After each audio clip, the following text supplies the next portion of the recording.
Habib Zainal Abidin. Saya berasal daripada Puncak Alam lah. Dan saya sudah berumah tangga dan mempunyai 2 orang anak. So far sebelum ni saya memang dalam bidang interior design. So saya more on to drawing, consultation je lah dengan on-site. So far lepas saya, benda ni macam orang kata rezeki lah. Saya tak jangka benda tu begitu cepat. Tapi saya planning memang, one of dream saya memang nak ada kabinet. Tapi saya tak tahu laluan mana saya nak dapatkan orang kata daripada skill, macam mana mesin semua tu kita tak tahu kan peluang tu. So dalam masa yang sama saya dah start berhenti kerja. So saya jalankan run company saya sendirilah. Saya buat design build.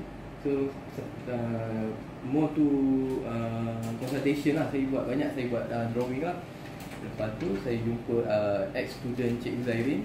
Tu dia kata kau nak buat kabinet. Lepas tu dia kata cuba kau try contact cikgu ni. Dia kata kan, sebab ni ada buka. Dia kata memang ni untuk program keusahawanan. So saya try contact Cikgu Zairin.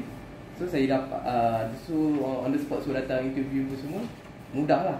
Lepas tu tapi halangan saya nak masuk sini sebab saya dah ada kat atas.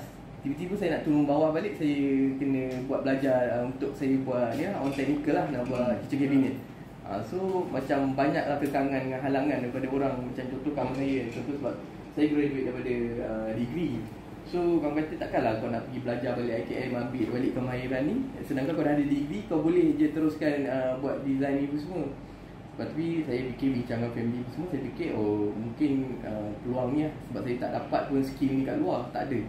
So far bila saya masuk, saya punya mindset memang belajar apa semua lah. Tapi bila kat sini memang totally change. Dia berubah daripada yang orang kata kita belajar. Even saya dekat UiTM pun, saya tak belajar, saya ditrain untuk belajar bekerja dengan orang. Tapi kat sini memang ditrain saya untuk saya buat bisnes sendiri. Kita buat SSM, kita buat account, kita buat logo. So far hujung-hujung selama 6 minggu ni, hujung-hujung ni dah masuk kerja amali, bahasa bengkel. So benda tu lagi bagi saya keyakinan lagi. Sebab saya dah pegang, saya tahu ukur macam mana nak potong ke semua. So far memang orang kata kalau kat sini guide daripada cikgu tu penting lah. Dia kata untuk nak tambah cikgu tambah encik kan, dah ada experience kat luar yang kita tak tahu pun dia orang punya skill, cara dia orang semua macam mana. So tu yang mungkin pelajar-pelajar kat sini pun mengharapkan benda tu jugalah, yang lain daripada lain lah. So far saya rasa macam saya tak salah pilih tempat lah kat sini. Memang rasa bertuah, beruntung insyaAllah. So cuba lepas ni habis buat sale lah, target sale dengan buat sendiri insyaAllah. Hopefully harapan saya lah, memang saya nak ada own business cabinet saya sendiri. Saya ada kilang saya sendiri, warehouse, and saya boleh supply. Even saya dah ada orang kata circle ID saya. So saya boleh buat networking dengan dia orang boleh start kat saya. So ada production lah, ada equipment, mesin semua yang cukup.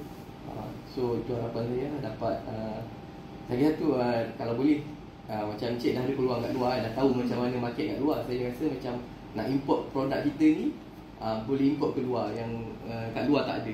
So itulah harapan saya.